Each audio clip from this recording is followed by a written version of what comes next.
It's about the restoration of our republic. We want to educate, encourage, enable the power. We stand for integrity, honesty, self-reliance, self-defense, and most importantly, no compromise on our foundational principles. This is America's Voice Now. Find America's Voice Now on Facebook and at americasvoicenow.org. Here's Michael Evans.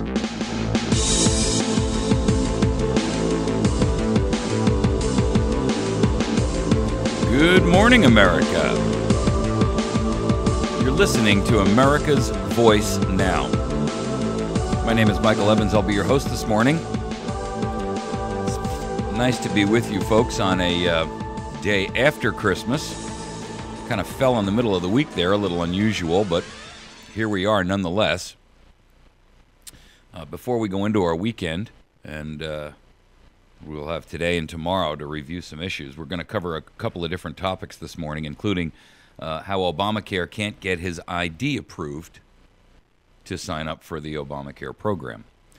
It's interesting that in an effort to try to entice others to sign up for this, the president is signing up for an Obamacare plan he'll never utilize because, of course, his health care and the health care of his family are handled by the federal government already under a program which you would not have any hope of gaining access to.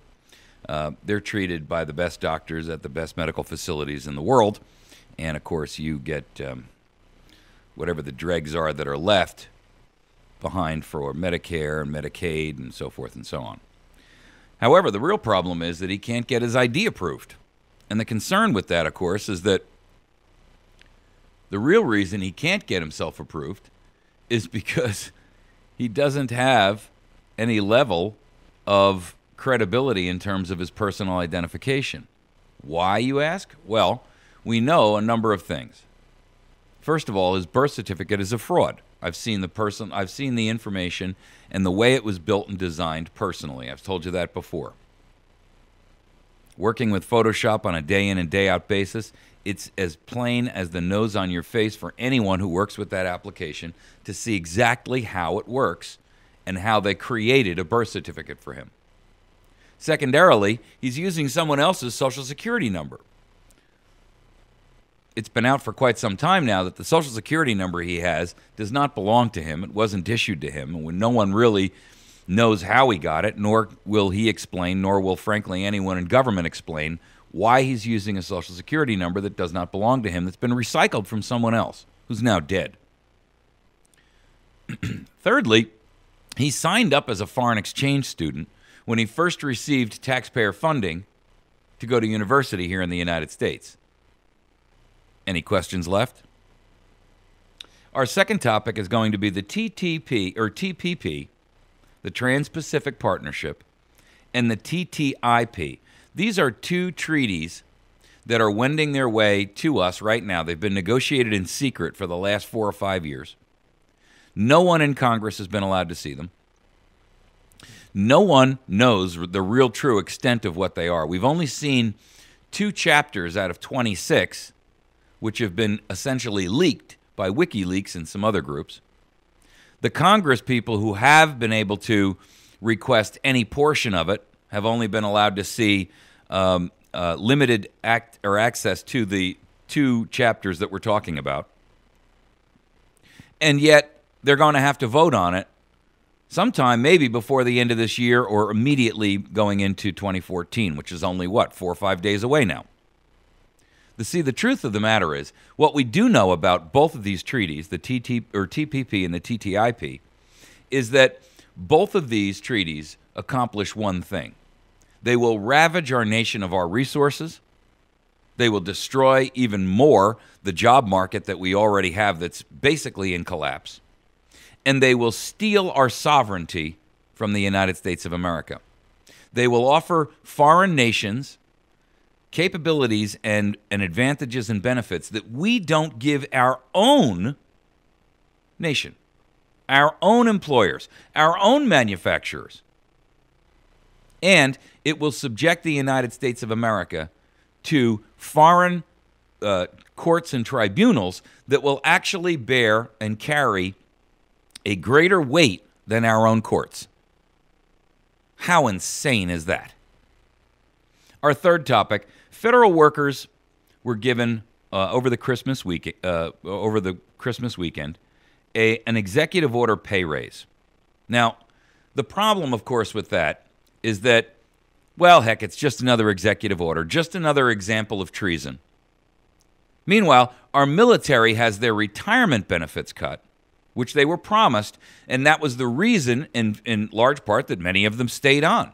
They figured, hey, I'm doing my career here in the military instead of my career in the private sector, where I would be building a 401k, or I'd be getting a partnership, or whatever the case may be, or being able to build an independent retirement account, building Social Security. But they're not. They stayed in the military with the promise of a pension that would be paid to them as a result of their efforts and their sacrifice for the nation's benefit. But this monster, who resides in D.C., via executive order, gave a pay raise to federal workers. These are the same federal workers that oppress us every single day. What's worse is this will increase the size of their future pensions, because their pensions are based upon their pay when they leave. Holy smokes. So here we are, giving a pay raise to and a future increase in the pension size to federal workers whose greatest risk is the fact that someday Americans may rise up and put them all on trial for treason. Meanwhile, the military who's out there getting shot at every day has their pensions cut. I got to tell you, America, this Obama character is no Santa Claus to the United States of America. He is pure, unmitigated evil, and it's time our nation began to recognize him for what he is and how he acts. An executive order increasing pay raise is outside of his scope of authority. That is a congressional function only. They control the purse strings. And already, Washington is the wealthiest area in the nation. It has superseded New York. It's superseded L.A. It's superseded Chicago. Nothing comes close to the income salary areas related to Washington, D.C. An average home is on the market in Washington, D.C. for a mere 9 days. Many Americans have had their homes on the market for 900 days and still can't get them sold. Our fourth topic this morning is going to be debtors' prison. Folks, debtors' prison was something all of us learned about in fourth grade, which was an illegality. It was unconstitutional. I mean, the truth is, when we talk about debtors' prison, we know that that was overruled by our Constitution. You can't sit and say, okay, you owe money to the court, and so since you haven't paid, we're going to throw you in prison until you do, because it defeats the whole point. How are you going to get the money if you're sitting in prison? Meanwhile, the courts are actually throwing people in jail because they owe money, court fines and penalties, to courts for everything from traffic tickets to minor drug charges and things like that. There are a group of articles out about it, including the ACLU, who's fighting against it. And there are articles all over the nation about what's going on. It's interesting, you're probably not hearing about it because the the mainstream media is hiding that truth from you. Why? Because it affects everyone. Get a ticket for a little nonsensical thing like a speeding ticket, running through a red light by mistake, failing to get your registration renewed on time. And you could subject yourself to going to debtor's prison if you don't have the money to pay the fines and to pay the court costs. And then on top of that, they're adding interest and penalties like the IRS to those little charges, making them balloon in size where people are literally sitting in prison until they can pay them off. And yet, it's essentially holding America hostage. It's holding your family hostage because they're scrambling, trying to come up with a way to get you out. So they're taking food out of the mouths of American citizens so that they can pay off fines and penalties to governments that are operating completely and exclusively at this point in a tyrannical sense. This is not federal court, folks. These are local community, city, council courts. These are local regional courts, district courts. I mean, this is insane. There are even articles in European and British papers where debtors' prisons were openly accepted. But here, no one's talking about it.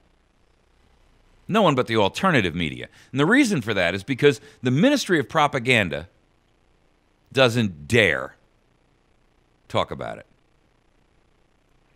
How can a court not know the law? And if they don't, should they be judging anyone for anything? They know it's unconstitutional. They claim ignorance. Well, as I recall, there's a famous phrase out there: ignorance is no excuse for violating the law. So how is it judges could not know? I mean, I remember this from 3rd or 4th grade history. The debtors' prisons were outlawed in the United States of America. I remember it very clearly. How is it that a judge sitting on a bench, ensconced daily in the concept of law, could not know that? Why is it that they are doing studies to assess why? I mean, I'm no lawyer. You're not either. But we both know it's unconstitutional, and it's against the law. They're handing out actual bench cards, they call them. This is a Cliff Note version of what the law is on issues like debtors' prison. To judges. They're giving them a cheat sheet to sit on the bench with them. You got to be kidding me. How can a judge who needs a cheat sheet, a Cliff Notes version of the law, sit on a bench and rule on anything? America, debtors' prisons are back as tyranny flourishes in our republic. All right, before we get into our first topic, I want to touch on a couple of guys that are really instrumental in keeping America's voice on the air. One is the Battery Station. They're located right here in West Plains at 303 Washington Avenue. You can find them on the web at batterystation.com. Their telephone number is 417-257-7799. I'd like you to make sure that you let them know that you heard about them on America's Voice Now, and I'd like you to patronize their establishment, whether you do so on the web if you're not local, or if you are local, make sure that you go in there and talk with them. They have excellent products. They carry a lot of ammunition, by the way. They also carry any kind of flashlight and battery. They have batteries for cell phones, for camcorders. They've got the 123 lithium batteries, and far cheaper than you'll find them anywhere else. You can buy a 10-pack of the batteries that they sell, where you'd get 2 or 3 in a package at any other retailer in the country. They know more about flashlights and electronic stuff like that than anyone else you'll know. They have an outstanding special on these dry boxes, which are these little waterproof boxes that you can store all kinds of things in, whether you're building a bug-out bag or you just want to make sure that when you're floating down the river, your camera doesn't get wet, or your cell phone. Make sure that you visit them. You can get to see them at the Battery Station, 303 Washington Avenue in West Plains. You can call them at 417-257-7799, and you can email them at info@batterystation.com, or just go to batterystation.com. Now, they don't have a full complement of all their products on the web. Most of the stuff they have on the web is their battery stuff. But I'm telling you, they have gear like you wouldn't believe. They've got tactical gear. They've got sleep systems, the military sleep systems with 4 or 5 different bags and components to them. They've got everything under the sun that you could imagine or want if you're interested in self-reliance, self-sufficiency, and you're a prepper. They even have freeze-dried food. And they support our cooperative program that really is geared and designed for you. We built a co-op program for our listeners. It's only open to listeners of America's Voice Now.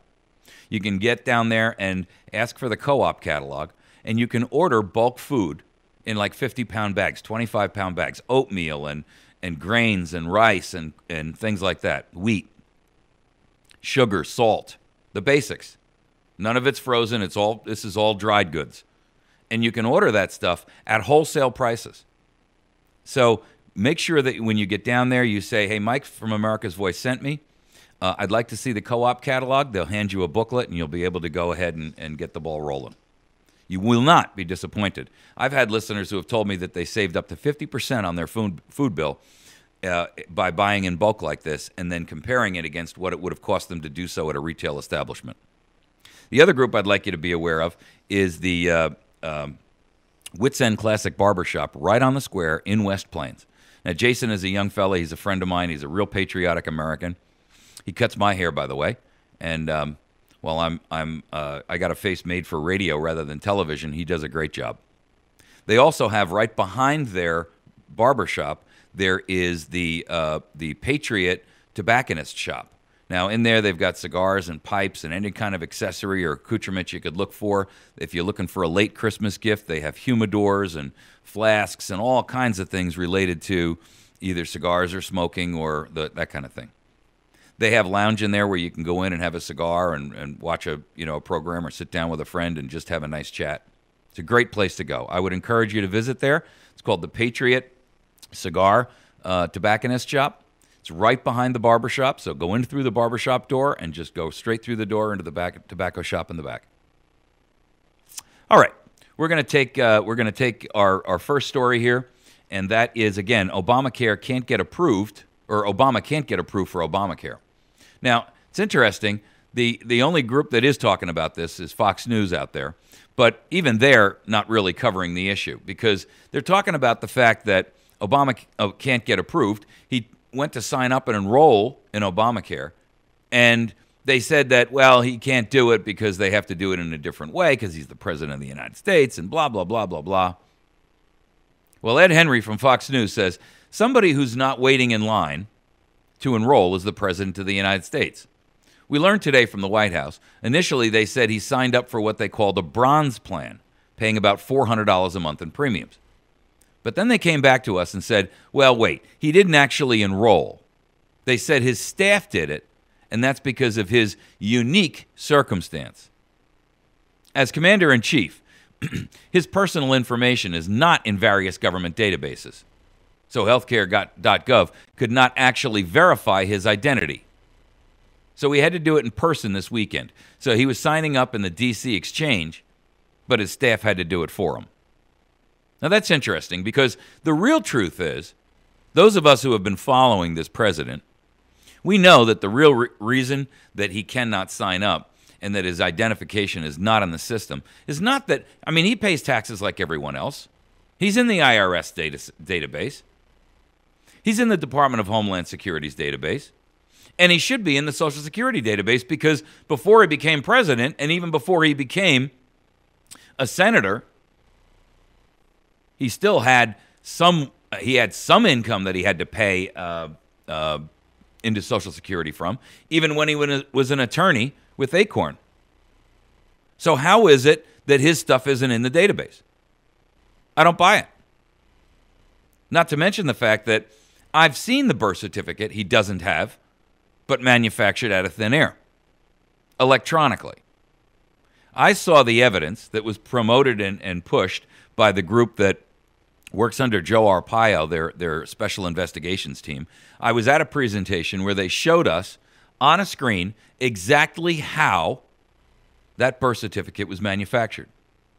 You see, when they put it up on the whitehouse.gov in a hurry to try to explain it away when all of this was going on, they made a serious mistake. When you work in Photoshop, you build layers.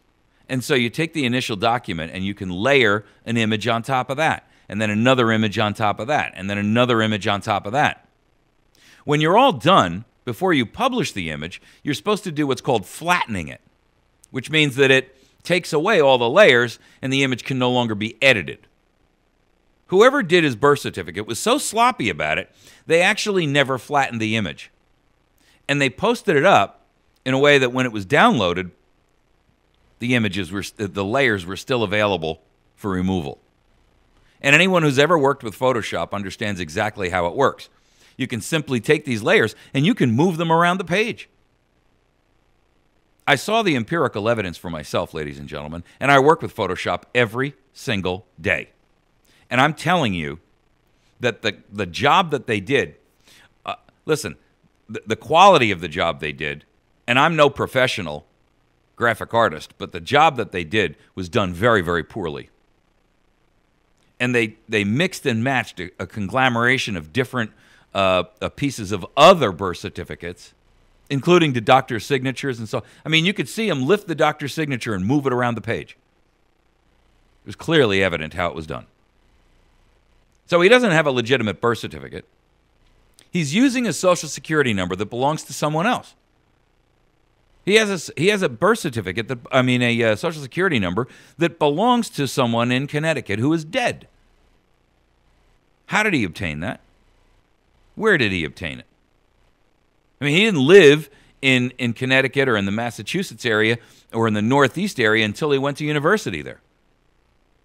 But he was here in the United States. Why isn't it a Hawaiian Social Security number? Those questions remain. And they're not answered. And the truth is, this Congress should have opened this investigation up a long time ago. They refused to because they didn't want, and I don't know what kind of pressure was applied to force them to stand down, but they did not want to expose the truth, that this man is not an American citizen and therefore has no right to be sitting in the presidency's seat. The truth is, he's a Manchurian candidate in the truest sense of the word, in the sense that he is brought in from outside to take a position of power from which he can wreak havoc. And that, ladies and gentlemen, is undeniable. In fact, anyone looking at the legacy and the record of this president over the past 5 years can tell, without any real investigative capabilities, all you got to do is look at the results of his actions. Invariably, almost every one has been designed to do one thing. Somehow or other to destroy value, self-sufficiency, self-reliance, our industry, our resources, our capabilities domestically and internationally, our military. Every step taken. I mean, look, I could believe if it was once in a great while there was a mistake of immense proportion. But when every action that you take is a mistake of immense proportion, you can no longer believe sycophantically that this is just all a big sheer boondoggle. You're listening to America's Voice Now. We're going to take a quick break. When we return, we're going to tackle our second topic, which is the TPP, the Trans-Pacific Partnership, the TTIP, and these are both trade treaties. And then there's another aspect to this that you may not be aware of, and that is the U.S. and EU trade pact that is going to accelerate political and economic integration between the United States of America and the European Union. Ladies and gentlemen, I don't want to be part of the European Union. They're a complete and utter mess, and there's absolutely no reason why we should want or look forward to being a part of that. You're listening to America's Voice. You can find us on the web at americasvoicenow.org. You can also find us on our Facebook channel, and we'll be back in just a moment.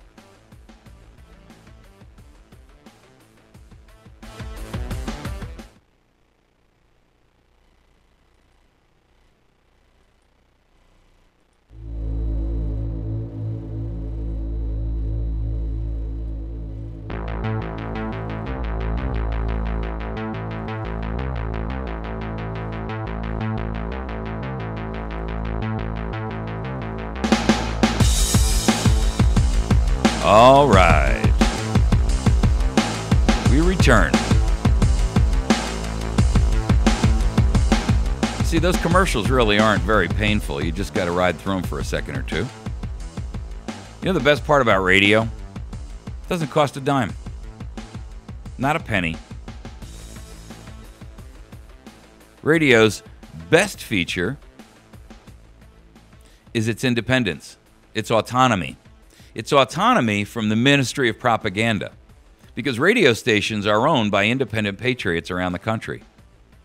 Oh yeah, I'm sure there's plenty of out there who aren't patriotic, and they're more than happy to toe the line and bend the knee. But there are about 10,000 radio stations in the United States of America, and thousands of those are news talk. Why is it that only news talk radio and the internet are the only places where you can find legitimate truth? Why is it that those two areas of the media system are the only two where you can find any level of truth? Well, we expose mainstream propaganda, and we tell the truth here on America's Voice Now. We encourage you to be a part of our program. You can do so by going to our website at americasvoicenow.org, and you can also do so by finding our Facebook channel at facebook.com/America's Voice Now. You can also find our YouTube channel where we post up the videos of every program that we do live. We do this radio show, but we also broadcast and stream it live over the internet. You can find us by going to our Facebook or our YouTube channel at youtube.com/America's Voice Now. And then we'd like you to share those videos with other folks. So if you find or our Spreaker application, which is audio only, it's a streaming audio, and you can listen to that by going to our brand new friends over at Patriot FB. That's Patriot Foxtrot Bravo, like Facebook. It's basically a Facebook clone where you can go on there and join with other patriots. We broadcast the show live there every day from 8 to 10 a.m. You can utilize the player there. All you got to do is look up on the right-hand side of the screen, and there's a button here you can click to listen to the show live, or you can go in and replay it at your leisure at any time you like. There are other radio hosts on there, too. So not only will you have an opportunity to listen to AVN, but you can find other radio hosts that are similarly situated in terms of our patriotic leaning. I encourage you to do that because the truth is, folks, time's getting very, very short. We're seeing a massive move and push to take America and make it into, for all intents and purposes, just another third world country. The U.S. and the EU pact or trade pact that's being developed right now and is being negotiated is really detrimental to the United States of America. They've been hammering out the details on this purported trade pact called the Transatlantic Trade and Investment Partnership. Now, that's the one that's called the TTIP, the Transatlantic Trade and Investment Partnership. This essentially, for all intents and purposes, folks, is a merger of the United States of America and the European Union in two different fronts. One, economic arena. So we're going to merge our economic scenario with them, our economic outcome, with the European Union, which is in utter disarray. I mean, you've got Greece that's in meltdown. You've got Spain and France literally on the edge of bankruptcy. You have a complete utter disarray of the European euro, their monetary system, and now they want to entangle us in that foreign affairs system, which I might remind you, George Washington in his farewell address explicitly warned us against. He said over and over and over to us, not just in his farewell address, but repeatedly during his presidency and afterwards, that the best thing for America is to stay clear of foreign entanglements. And this is exactly what he was talking about. Now, it's interesting that both the TTIP, the Trans-Pacific Trade and Investment Partnership, Transatlantic, Trade and Investment Partnership, and the TPP, which is the Trans-Pacific Partnership. Remember now, we're talking about transatlantic and then trans-Pacific.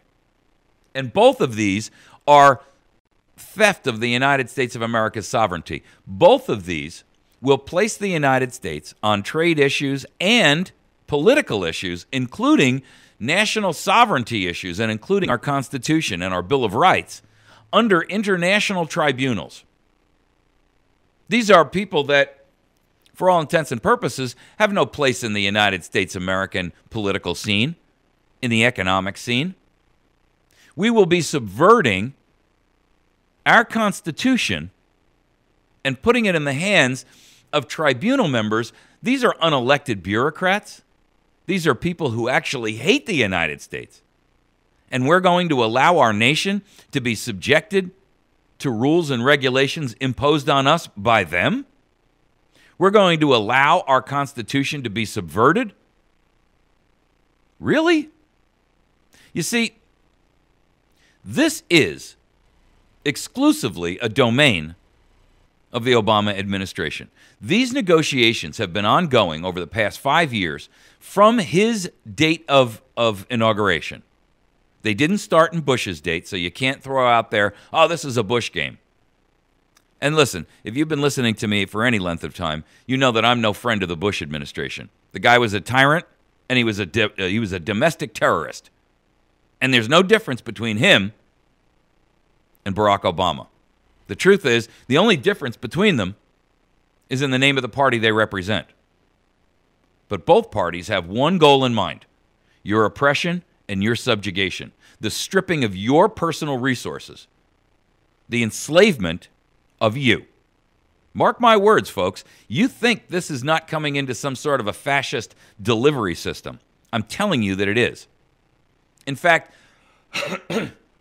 there was an ex-Marxist who's actually literally coming out the other day and talking about how the this is on WorldNet Daily, and I'll put these stories, when I talk about these stories and I read quotes and things like that, I put them in the subject line of the topics area of the YouTube video. So if you're watching this on video, you can actually go and read these stories for yourself, because I don't want you to take my word for things. I want you to do your own critical thinking studies.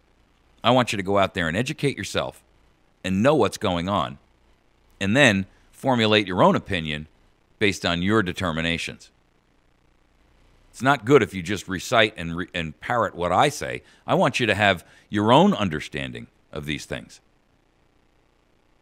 And so this article here in the WorldNet Daily is an ex-Marxist by the name of Horowitz, who's now no longer so, is actually calling Obama out as a communist.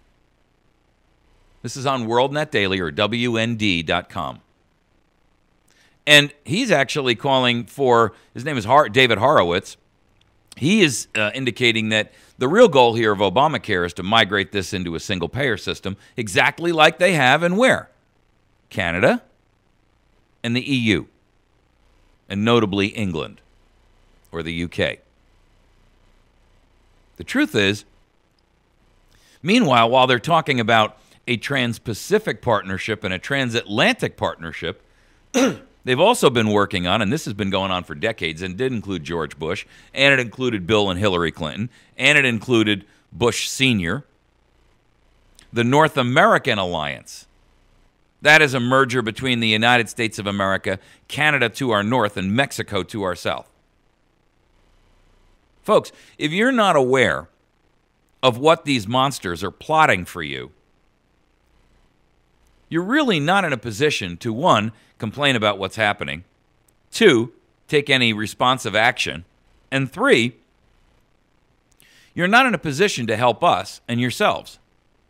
Because if you're not educated about it, if you don't understand it, if you haven't taken the time to go out there and gather information and learn about what the importance of these issues is, then you failed in your duty. You failed in your duty to help defend and protect this.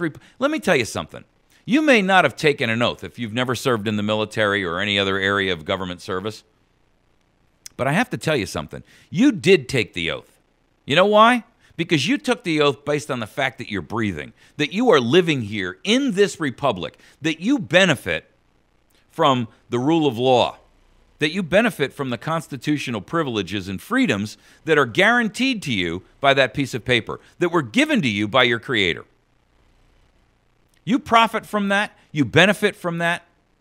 I mean, the poorest American has a refrigerator and a large screen TV and a DVR and a satellite service. The poorest. They have free food and free rent and free this and free that, free Obama phones. The poorest.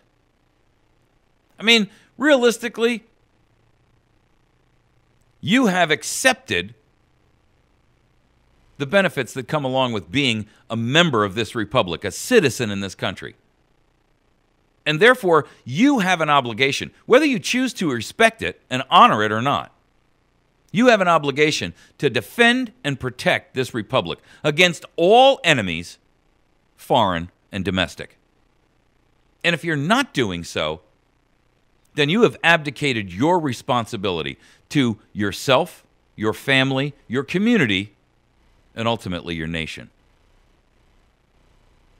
If you don't recognize that responsibility, you and I have nothing further to talk about. You should shut the channel right now and go find Kim Kardashian, or go on there and read about ducks and the duck guy and his I mean, the truth is, you can find many distractions out there, folks. But those distractions are what have placed us in the position we're in now. Your failure to recognize the imminent danger that our republic is in is what is causing the United States of America to fail. There's no other argument to be made. The apathy of the average American is what is destroying our nation. We're responsible for this. I expect an Obama or a Bush to act as a tyrant. That's what people in power do. Power corrupts. Absolute power corrupts absolutely. And even power, when it starts out in the smallest vein, desires and lures and grows. That's why even small positions of authority abuse that authority. And the higher up you get in the hierarchy, the more damaging you'll be to freedom and liberty to those around you. The presidency, once achieved, is achieved by decades, generally, of compromise and betrayal. That's the truth. Everything else that you hear is marketing. These men are not royalty. They're elitists. They're statists. They desire your capitulation, your kowtowing, your collapse, so that they may rule. H.L. Mencken once said that the desire to cure the world's ills is always rooted in a desire to rule. These people don't have solutions for you. The solutions they offer require your destruction, require your enslavement, your silence, your loss. When I worked on Wall Street, we used to have a phrase: in order for some to win, some have to lose. And I'm telling you, money is a finite thing, but so is power. Power is a finite thing. There's only so much of it to go around. And in order for them to have it, you must cede it.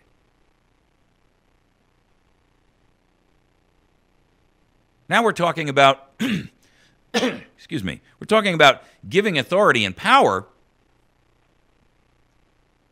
to enemies of our nation. True enemies. These are foreigners that didn't grow up with our Constitution, didn't grow up with our understanding of and our tutelage by our parents and our grandparents about what a great thing it was to live here in the United States, what it's like to be free, what it's like to have free speech. Do you know in England, right now, the Guardian newspaper is being assailed by their government? You know why? Because they blew the Snowden story out there. And they don't have a freedom of speech in their Constitution. They don't have that clause. They don't have it in Canada either. What does that tell you? Did you know that their GCHQ, which is the equivalent of our NSA, went into the Guardian newspaper and demanded and stood and watched as the editor for the paper literally took them down into the basement and showed them the hard drives that the data was stored on. Now, they didn't seize it, but what they made him do while they watched and video and filmed the entire episode was they made him destroy those hard drives with a hammer. Ladies and gentlemen, can you imagine DHS, the NSA, CIA, FBI storming in on the New York Times, the Wall Street Journal, the Chicago Tribune, and demanding that they destroy evidence? That's what is in our future. This TPP and TTIP are allegedly trade agreements. But what they are is corporate manifestos. What they really are is corporate manifestos where corporations are given the power to make rules and governments are required to enforce those rules on the behalf of corporations. That, ladies and gentlemen, is the definition of fascism. Fascism is a merger of corporations and corporate entities and government. Corporations demand that government do things like, well, the MPAA, Motion Picture Association of America, and the RIAA, Recording Industry Association of America, have many times tried to pass limitations and censorship on the internet. Do you remember PIPA? See, these are rules where you will be able to be prosecuted for something as simple as putting up a link to a video somewhere that you don't have copyright authorization to. And the penalty will be financial, and which is, of course, a means of drawing resources away from the nation, and criminal, which is a means of turning everyone into a felon. And once a felon, once a criminal, then you're always subjected to abuse, to supervision. Don't you see it? That the forest of tyranny is growing around us at a rate now equivalent to bamboo. We have left the days of oak forests, slow and sure growth. We are now in a window in which our nation is growing tyranny, fascism, at a rate equivalent to bamboo.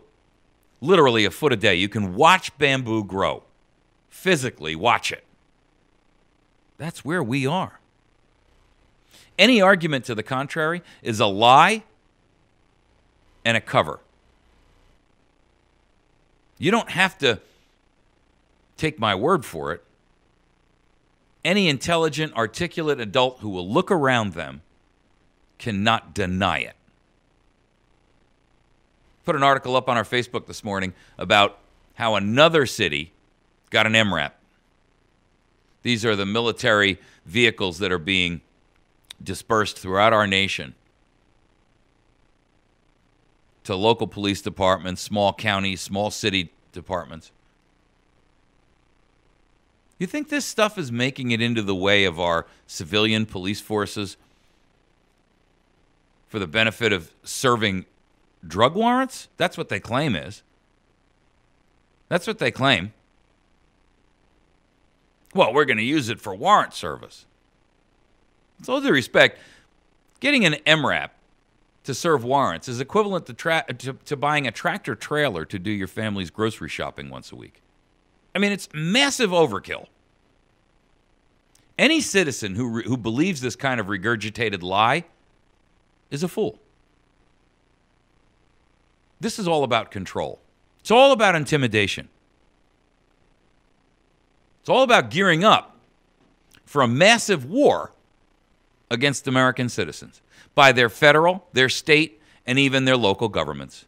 And mark my words and make no mistake about it, this is going to be a war.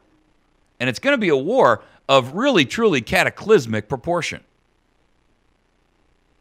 This is going to be the new Civil War. Those of you who say, our local guys wouldn't do such a thing. These are people that know us. They live in our communities. They grew up with us. Oh, really? Well, let me see. Let's just check our history here. Let's see. There's Germany. There's Vietnam. There's Russia. There's China. There's Japan. There's Venezuela. There's Brazil. There's North Korea. There's Syria. There's Mali. There's Indonesia. There's the Philippines. There's the Sudan. Shall I go on? Or are you kind of getting the point here?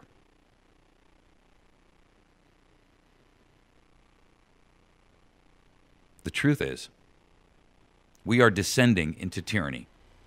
And we are descending into tyranny at an alarming rate. We are aligning ourselves on a global level with governments and elitists, statists, and fascists who would do harm to us. And once we allow them to have access into the innermost workings of our nation, our Constitution will be a quaint idea, forgotten, like dusty history. It's time for Americans to stand up. It's time for Americans to get off their chairs and do something about this. What should you be doing? Well, let's put some teeth to it. The TPP and the TTIP will ravage our nation of resources. You need to go out there and educate yourself about every facet of these two treaties. And I'm telling you the reason why. You need to start writing handwritten letters to your senators who will have to vote on these treaties. Same with the AAT, the Small Arms Treaty by the United Nations. They almost got it through. They only missed by 4 votes. 4 in the United States of America. And it's time for you to start writing handwritten letters to your senators to tell them that a vote for the TPP, for the TTIP, that a vote for the AAT is treason. An act, open, willful act of treason. You better get busy putting a pen to paper. Forget the petitions. They don't mean anything. They're useless as dust in the wind. Stop whining. Stop complaining. Take some action. This requires handwritten letters. You know why? Because I talk to legislators all the time. And I ask them, almost invariably, every single time, what is it that makes a difference? And you know what they say every single time? A handwritten letter outweighs phone calls. They don't even watch and listen to your emails. They delete them. A handwritten letter carries the most weight. Forget petitions. They don't even bother honoring them. They don't even read them. So educate yourself about these two treaties. Understand exactly what they mean. Know what they entail to the best of your ability. No more than your alleged representative. You've got to know more than them. And then get busy. And I do mean now. All right, you're listening to America's Voice. Make sure that you support our friends and our supporters, including the battery station at 303 Washington Avenue in West Plains, 65775. You can reach them at 417-257-7799 by phone. You can find them on the web at batterystation.com. Make sure that you support our friends over at the Wits End Classic Barbershop on the square in West Plains. If you would like to get in there, they also have the tobacco shop right behind there, the Patriot Tobacco Shop. They've got all kinds of things in there if you're a smoker to enjoy. They've got, I don't know, hundreds and hundreds of different kinds of cigars and pipe tobacco and lighters and pipes and all that stuff. Avail yourself, I should say, of what these supporters of ours do, because they're the ones who keep this radio program on the air. Make sure that you're supporting them. We're going to take a quick break. When we return, we're going to tackle our third topic. Federal workers get an executive order pay raise. Meanwhile, the military gets cut. Wow.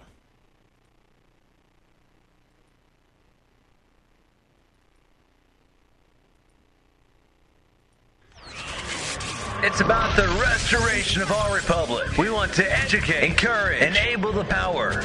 We stand for integrity, honesty, self-reliance, self-defense, and most importantly, no compromise on our foundational principles. This is America's Voice Now.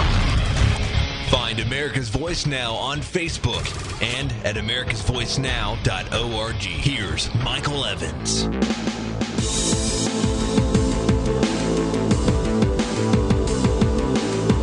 Good morning, America.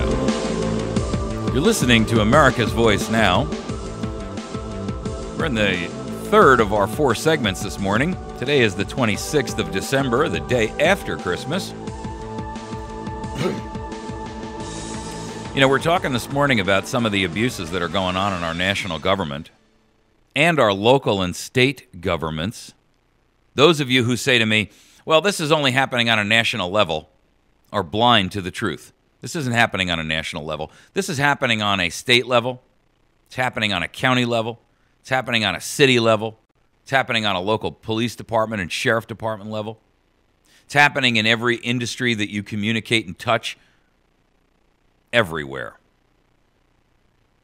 We have become numb, acclimated to treason, acclimated to tyranny, acclimated, willing to accept the unthinkable. Make no mistake, folks, this is not something that is limited to the federal government. I'll grant you, they're leading the way. They're showing the example of what all these other smaller governmental entities should be doing. And they're winning. Just remember that in order for them to win, you must lose. There is not going to be a ribbon for second and third and 10th place here. Now, just in time for Christmas, Obama gave a pay raise of 1% to federal employees. His little tyrannical Christmas gift. Now, there's been a 4-year hiatus from salary increases for federal workers. They've had a freeze on federal worker pay. But I got to tell you something. They already make 30 to 40% more than the private sector. So I don't really feel bad about the fact that we're not increasing the wages of our oppressor and oppressors. The worst part about this is he did it via an executive order. Now, first and foremost, let's understand what an executive order is. It is a blatant abuse of executive power. It is an abuse of authority that has no limits. Our Congress has failed to stop the tyranny. They see it. They smell it. They even talk about it openly. I'm going to ask you something. 10 years ago, would you believe that we'd have been having this conversation now? Back in the late 90s. Let's go back 15 years ago. 1999. We were working and worrying about things like the coming of the new year. Everyone was gearing up for the Y2K fright.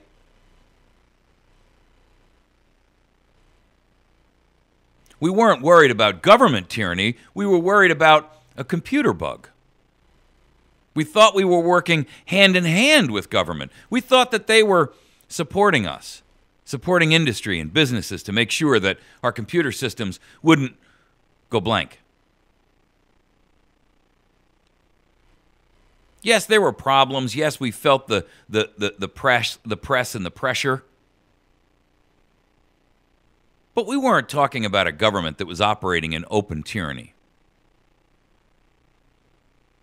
And today, there is nothing else that we should be talking about. Nothing. Nothing is more important than this. Nothing about your job, nothing about your retirement, nothing about your family, nothing about your religion even comes close. Do you know why? And I'm sure I'll get a ton of email about this, and I don't really care. The truth is, all of those things that you value, all of those things that you purport to put your strength and your trust and your faith and your hopes in, they're all going to cease anyway. In a tyrannical abuse that we see and the level that we see rising today, let me tell you something. All those things that you put credence in are going to evaporate. They're going to disappear like smoke in the wind. They're going to evaporate like water spilled on a hot sidewalk. Rapidly, completely. You think that pension you've been working on has any value. You think Social Security is going to be around to carry you in your old age. You think it's important that your children get a good education and that you should expend your hard-earned savings to help them achieve that. I got to tell you, folks, if you don't wise up soon, there's no future for your kid. There's no pension for you. There's no Social Security for you. There's slavery and hard labor until you die.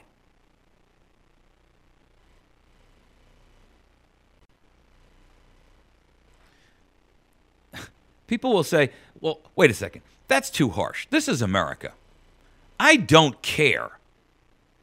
If you want to buffalo yourself with that kind of nonsensical thinking, you go right ahead. That's what they've thought in 100 civilizations, in 10,000 countries for the last 1,000 years. Can't happen here. Okay.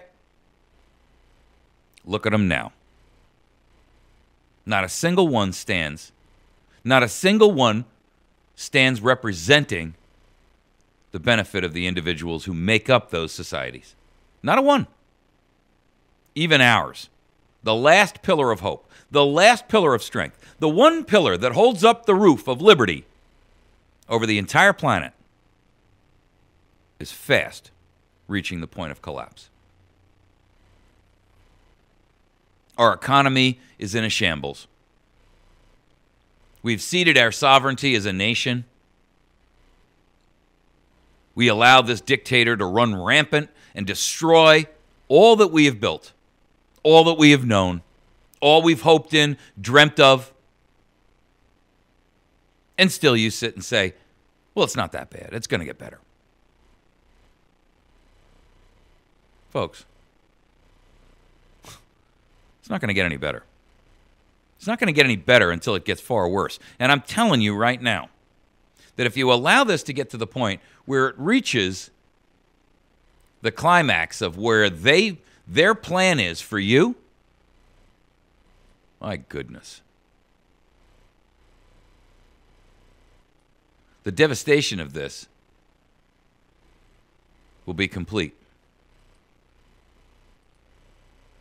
The losses that are incurred by Americans in terms of life, liberty, value, resources, all gone. You think that car has value. You think that home that you live in has value. How are you going to retain it? How are you going to keep it when inflation comes? How are you going to keep it when your mortgage payment goes from $750 or $1,500 a month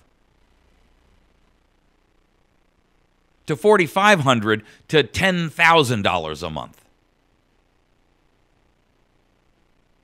How are you going to do that?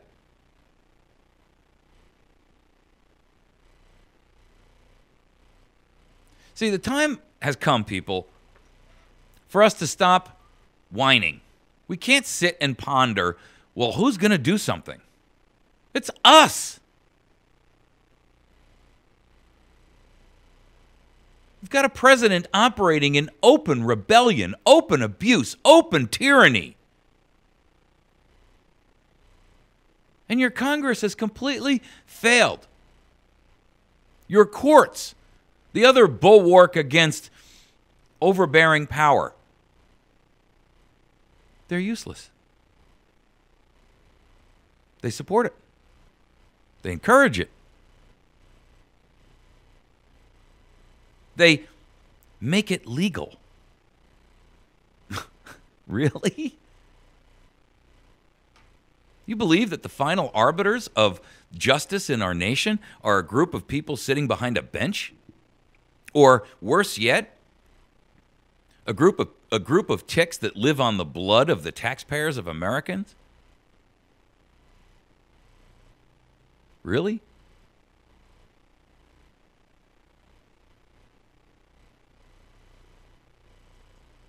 That's shameful.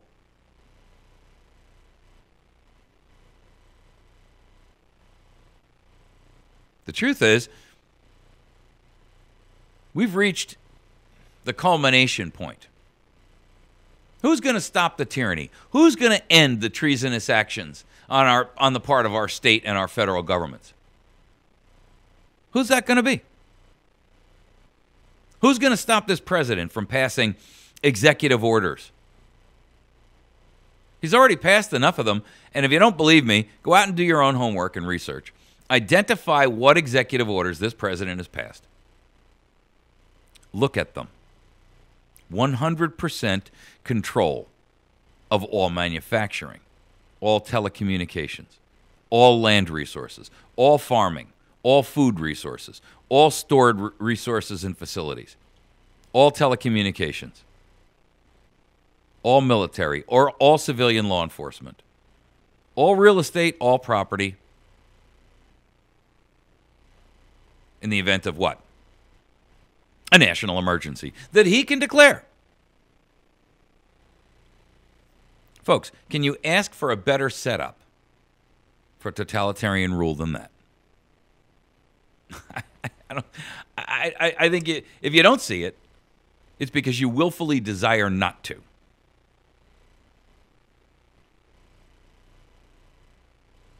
Today,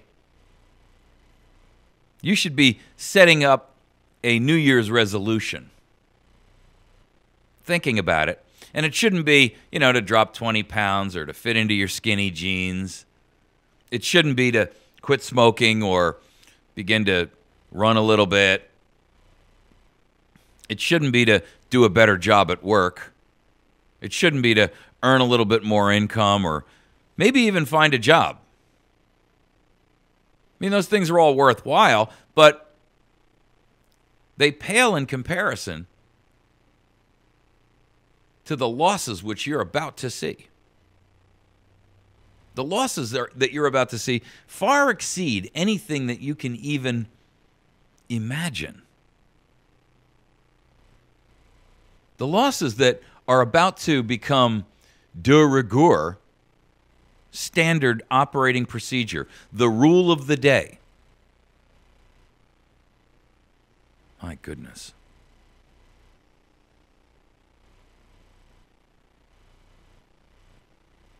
Today, it's time for you to make a commitment.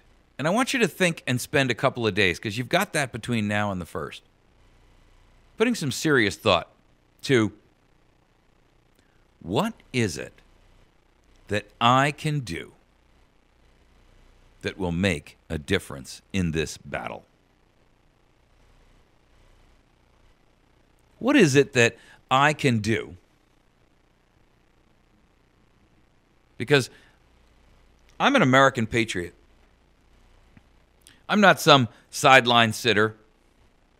I'm not some water boy in the game carrying water to the real warriors. I'm not the guy who sits on the sidelines and kind of hopes and lives vicariously through the other players. I'm an American patriot. And I'm willing to lay down my life to help solve this problem. The rest of you will sit and say, I'm choosing the side of slavery and betrayal over life and truth. Because either you are the solution or you are the problem. There's no solution here that's going to come to us from a third party. They're all against you. Government's not going to turn itself around. They're not going to begin acting rationally, legally, constitutionally, properly, ethically, morally.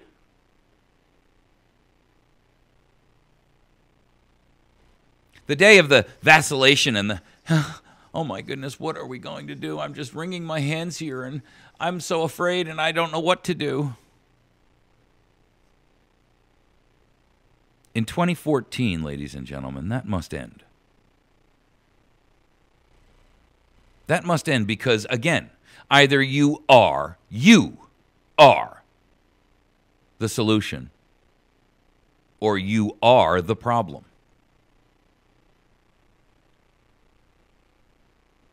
We're a nation. We're a people. We're businesses. We're parents. We're children. We're families. Today, we must begin to take action. How, you say? I mean, you're throwing out all these pejoratives. Do this, do that. How? What do I do? Well, I don't know you personally, not all of you, but I know that there are a number of things that you can do. One, you can become civilly disobedient and refuse to participate in your own enslavement. If you're unwilling to do that, we may not as well go any further down the road of this conversation. Do yourself a favor and shut this program off, stop listening, and go figure out what Kim Kardashian's showing us today. Go jump on Duck Dynasty and figure out how to make a duck call. Go turn on some sitcom and listen to the laugh track, the one that's supposed to prompt you to laugh. Yeah, that one. Because if that's as far as your imagination goes, we have nothing further to discuss. If that's as far as your dedication goes, we have nothing further to discuss. If that's as deep-rooted as your willingness to stand up and fight for your country goes, we have nothing to talk about.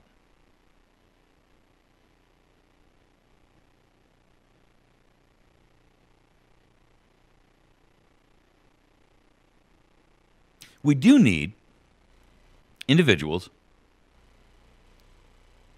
who will be creative, who will be courageous and fearless, who will be fierce, who will speak out even when their voice quakes with fright, even when they are so fearful, their mouth is dry, their throat is clenched, and their hands are shaking.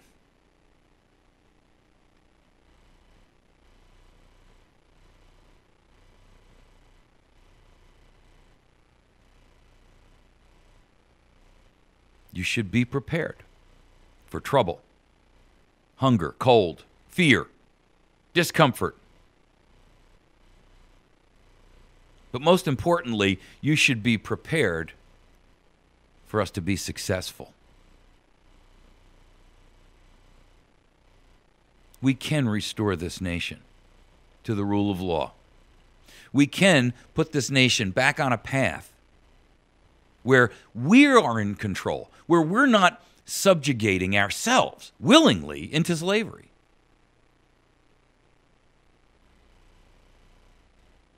Where morals and ethics and honesty and courage are part of the daily order of things. where we bring order from this chaos that we're surrounded by.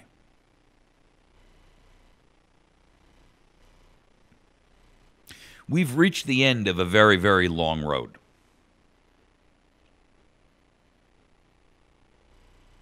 You know, I used to say, when we hit the end of this road here, we can only go left or right. And that draws a political ideological aspect into it that really doesn't belong there. And I heard someone else reference it as an even better way. We're not going to go left or right. We're going to go up or we're going to go down. Because this isn't ideological. I don't care what side of the political fence you sit on, whether you're a Democrat, whether you're an independent, whether you're a Republican, whether you're a libertarian, whether you're a constitutionalist, a Green Party member, a communist, a Socialist Party member, makes no difference whatsoever.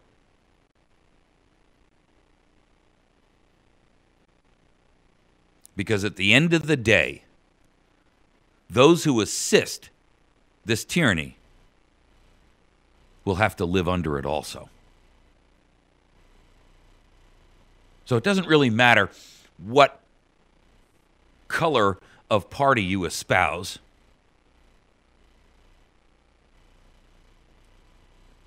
Those of you who believe that some kind of a change and some kind of a moral imperative to save the planet or save the poor or save the immigrants or save the whatever. Let me tell you something. The collapse of this society is going to affect you just as much as it affects those people who believe that that's really none of our business to solve all those things. Jesus told us we'd always have the poor with us. Why should we think it's government's place to spend taxpayer dollars to redistribute to everyone else? Ultimately, the end game of that is very simple. We're all poor. And there is a small oligarchy at the top that controls everything and everyone. We're going to take a quick break. When we come back, I almost want to finish this. I wanted to talk about this debtors prison thing. And I wanted to get more into this executive order pay raise while the military is chopped. But I got to tell you, I would rather that Americans recognize that here's the perfect opportunity to exercise, not a call for violent arms, not a call for violence. That's not what this is. This is a call for civil disobedience in a peaceful but a massive way. And I think if we're not prepared to recognize that for what it is, and look at that in honesty, and look at it in truth, then you should put aside your dreams of an America that you knew and loved, and just capitulate to the tyranny. Put the handcuffs on right now, folks. We're going to take a break. We'll be right back. You're listening to America's Voice Now. Find us on the web by visiting americasvoicenow.org. We'll be right back.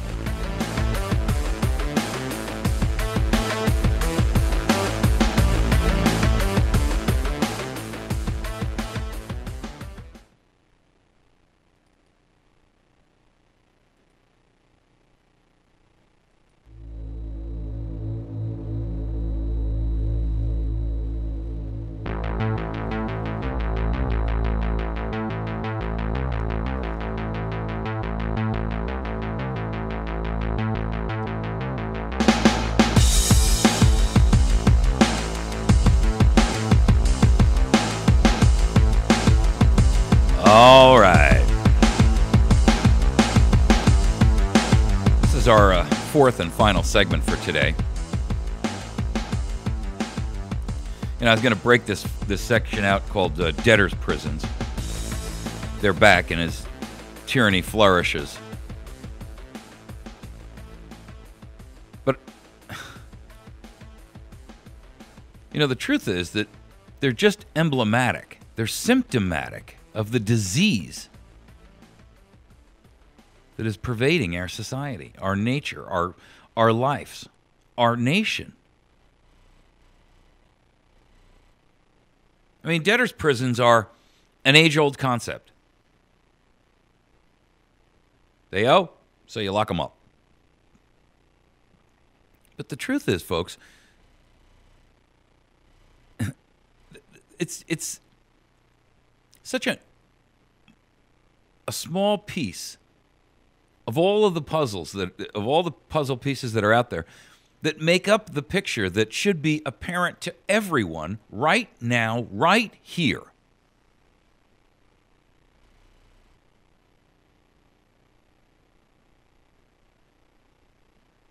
I got to tell you, if you are not creatively contemplating ways in which we can bring some order and bring this nation back from the brink of chaos,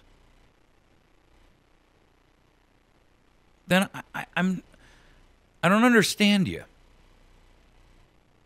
I mean, I have people say to me all the time, "What should I do?" Well, let's understand something first. I don't have a crystal ball. I don't have a political science degree. I don't have a master's degree in anything. I'm not saying I have all the answers. What I do know is that when I see it, I'm not unwilling to point it out. And I'm not unwilling to offer ideas and creative methods by which we can resist. But in the end, this is not going to be some level of organized resistance. You know, the only effective levels of resistance, when you are in our position, the we the people position, is going to be independent, distributed, self-directed resistance. And that self-directed part is your job. I mean, you've got to come up with the self-directed aspect of this. How does that matter to you? Well, I don't know, because I don't know, your financial situation or your work situation.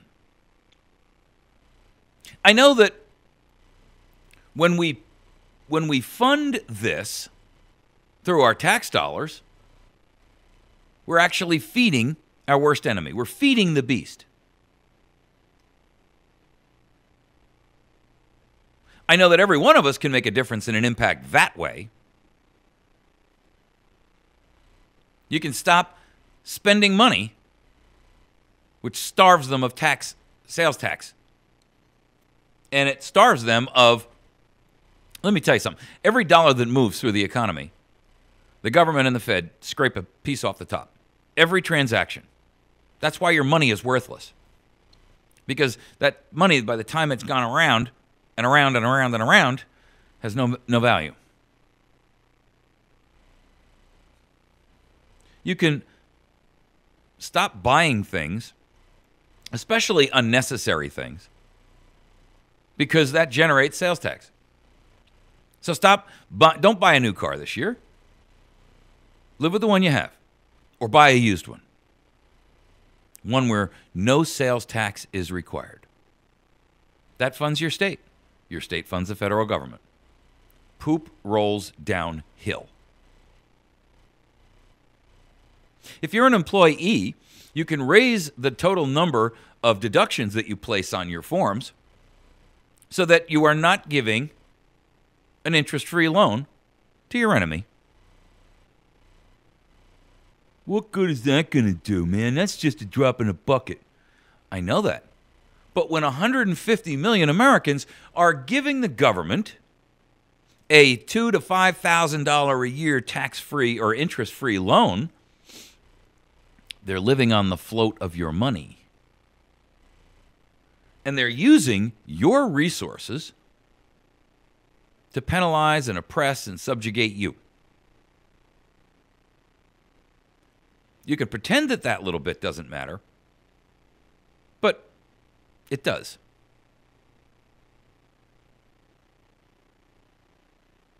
You can make sure that no matter what you do, Everything you do is done with the concept of civil disobedience in mind.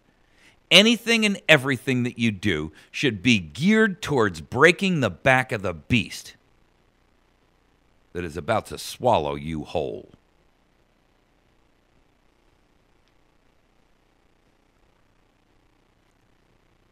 You can make sure that no matter what you do, you take every step you can to avoid having to make any payment to any government agency. State, local, federal, doesn't make any difference. Because by doing so, you're feeding that which will cost you your life.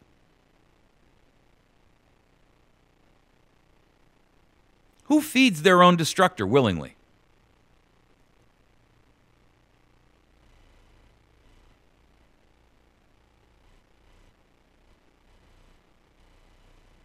I mean, truthfully, if we could get a significant number of Americans to participate, and we were to say, we're not going to pay any employment contribution taxes. We're not going to do that. We're not going to send any money into the state governments and into the federal governments. We're going to withhold all the payments that we make to any government agencies. We're going to withhold all of our real estate taxes. We're going to withhold all the payments that we make to banks and mortgage companies and auto loans and credit card companies and revolving lines of credit. And we're not going to spend any money with anyone at all unless we see something immediate that we need for our survival. Food. We're going to cease all orders for new products and new services. We're not going to spend any money on any of it. We're going to put all the funds that we have, all those monies that we ordinarily would pay, into some sort of an escrow account, some sort of a holding account. I'm not saying you shouldn't pay your taxes and then squander that money and go on vacation. But you can put it into a holding account, an escrow account, not in a bank, because they have access to that, and they'll just take it. We can withhold these funds until the state and federal governments capitulate to our demands versus the other way around. What's the end goal of that concept? Well, you bring all commerce, you bring all funding, you bring all payments, you bring all due, all tariffs, all dues to a screeching halt. No money moves, period.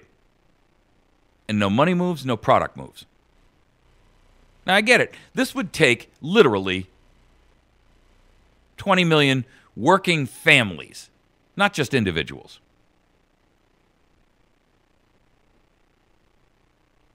25 million American families to say, you know what? We're opting out.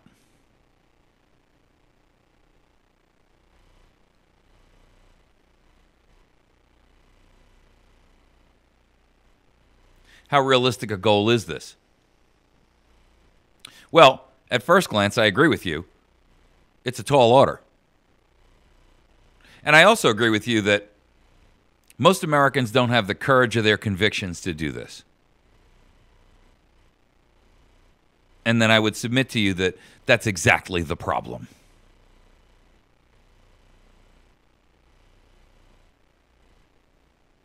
What we should be doing is saying, we're going to prepare ourselves and our families to take shifts while we camp out in front of our state and federal capitals until all of our demands are met. And we're going to stand there 20, 30, 50 million strong. And we're going to lock this place down.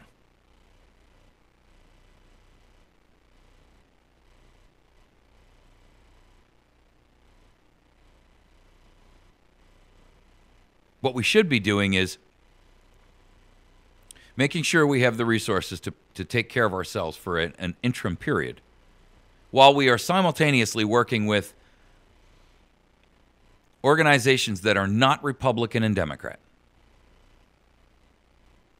The Libertarian parties, the Constitution parties, the Independent parties,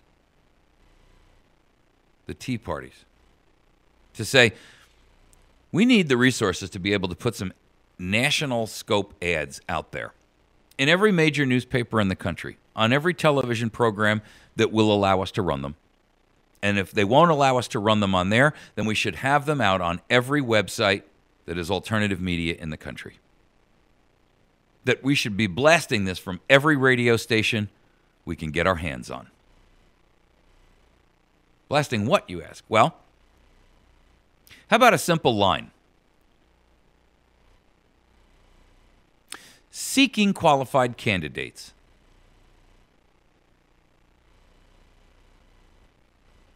For a new lawful republic of the United States of America. Just imagine the uproar. You see, we have a massive amount of power if we only do it as a collective organization, as a collective group. And it doesn't have to be a recognized group. It has to have a little bit of coordination. And the people who respond to these ads, who say, yes, I'd like to be the senator from Missouri. I'd like to be the representative from Michigan. I'd like to be the governor of state XYZ. Qualify them. Interview them. Dig into their history and their past. Make sure that they're who they say they are, not just in word, but in deed. And vet them. And build an interim, secondary government. Ready so that when this government collapses, whether by design, by their own ridiculous actions, or by our force of coercion to force them to leave and vacate, that you have an interim government to step in. That will only be there as an interim measure until elections can begin again, and done constitutionally. And every candidate has to agree. Otherwise, they don't get on the roster. They don't get on the ballot. Recalls everywhere.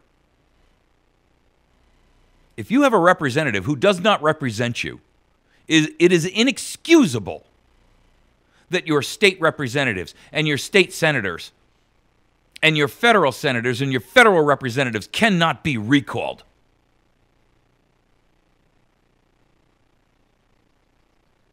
Not for transient and silly reasons. But when a clear pattern of abuse occurs, when a clear pattern of abuse emerges, you should be able to yank that representative back from Washington or your state capital, and not nicely, and terminate their representation of you. They're not acting on your behalf. Whose behalf are they acting upon?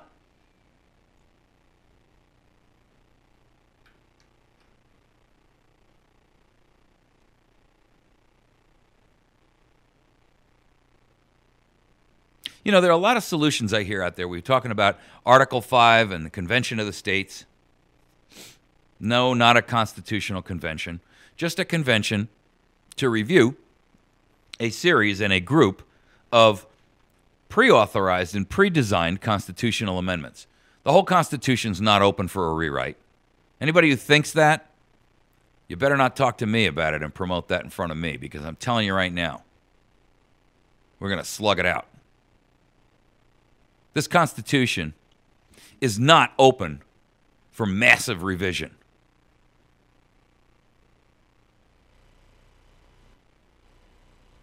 And I understand that there's people out there who say, well, wait a minute, once we open that door, hey, I get it. But if the constitutional amendments are carefully screened and prepared and agreed upon in advance, I have faith that that process can work. But the question is, do we have the time for that process to work? I don't know. And I'm also suggesting to you that we should be doing multiple things simultaneously. This is not linear, folks. We don't have a timeline that says we can fiddle-faddle around with this one crazy attempt after another for the next X years. What I'm trying to impress upon you is we are out of time. That our nation is descending into tyranny rapidly. The accelerated pace at which we are falling is terrifying indeed. And you should make no mistake about it. The end goal is to take back our nation peacefully, civilly, but with unrelenting force. No government can exist without the approval of its citizenry, whether by coercion and threat or willingly. Up until now, we've willingly allowed tyrants to rule us. It didn't always happen that way. It wasn't always like this.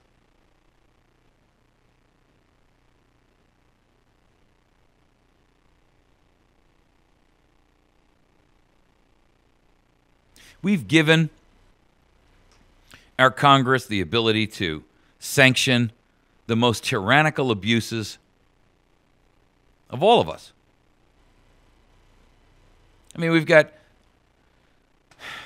debtors' prisons back. Give me a break. You gotta be kidding me. People living in the 1300s knew that this was the bad idea. How dare we reconstitute it? How dare we allow them to reconstitute it?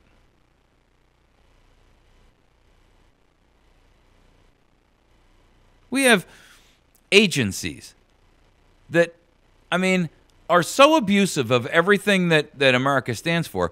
They sit there and literally crack the whip and beat you with a cat of nine tails on a day in and day out basis. We're talking about the EPA and the DHS and the IRS. And look, the list is endless. There's thousands of them. The ATF, the DEA, the SEC, the USDA, the FDA, the DOE, the FCC, the FAA. Folks, come on. Our Constitution says no law may be passed by anyone but Congress. And there are thousands of administrative agencies that are pouring torrents of hot and burning oil all over you every single moment of your life. The EPA is scheduled to institute over 600 new rules day one of 2014. Who are they to do such a thing? Those rules carry the same weight as a rule of law. And you will be prosecuted and fined and penalized and subjugated and whatever else underneath them. I don't know about you, but my Constitution says only Congress can make a law.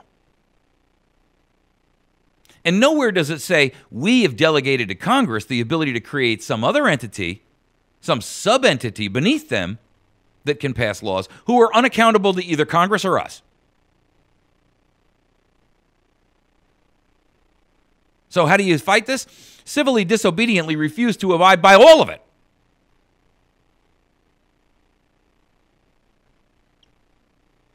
I'll lose my house, I'll lose my farm, I'll lose my car. Let me tell you something. You're about to lose them all anyway. You really are.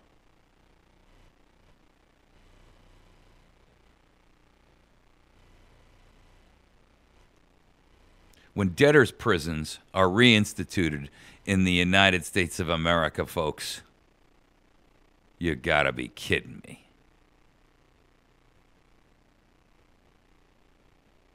That's not a red flag thrown out by some kind of an umpire in the game.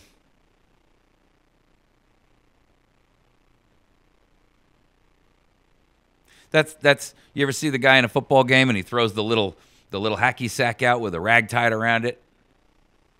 Yeah. This isn't that little rag that's the size of a hanky. This is a red flag, the size of a king-size bed sheet being thrown on the play. Debtors' prisons in the United States of America? A chief executive who passes executive orders flaunting, openly declaring his will is above the benefits of this nation and above the oversight of Congress and the courts.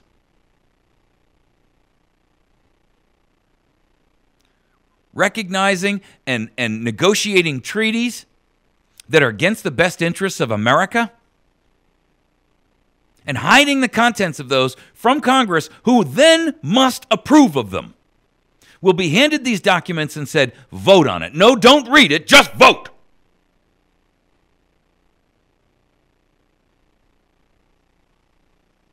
A president who can't even prove his own identity to the people he allegedly represents.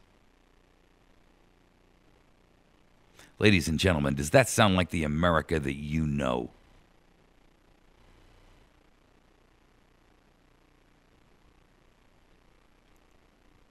I didn't think so.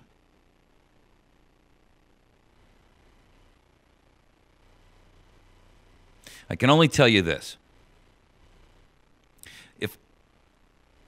If I were designing my annual, my first of my January resolution, it would only have one word associated with it. You can define the terms of that word, but it would only be one word. Resistance. Resistance. Resistance. You have no other duty, no other obligation.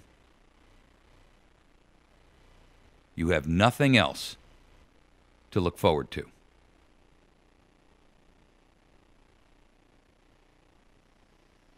You've been listening to America's Voice Now. Please make sure that you help and support and encourage our sponsors to continue to support this program. Please make sure that you visit our friends over at the Battery Station at batterystation.com.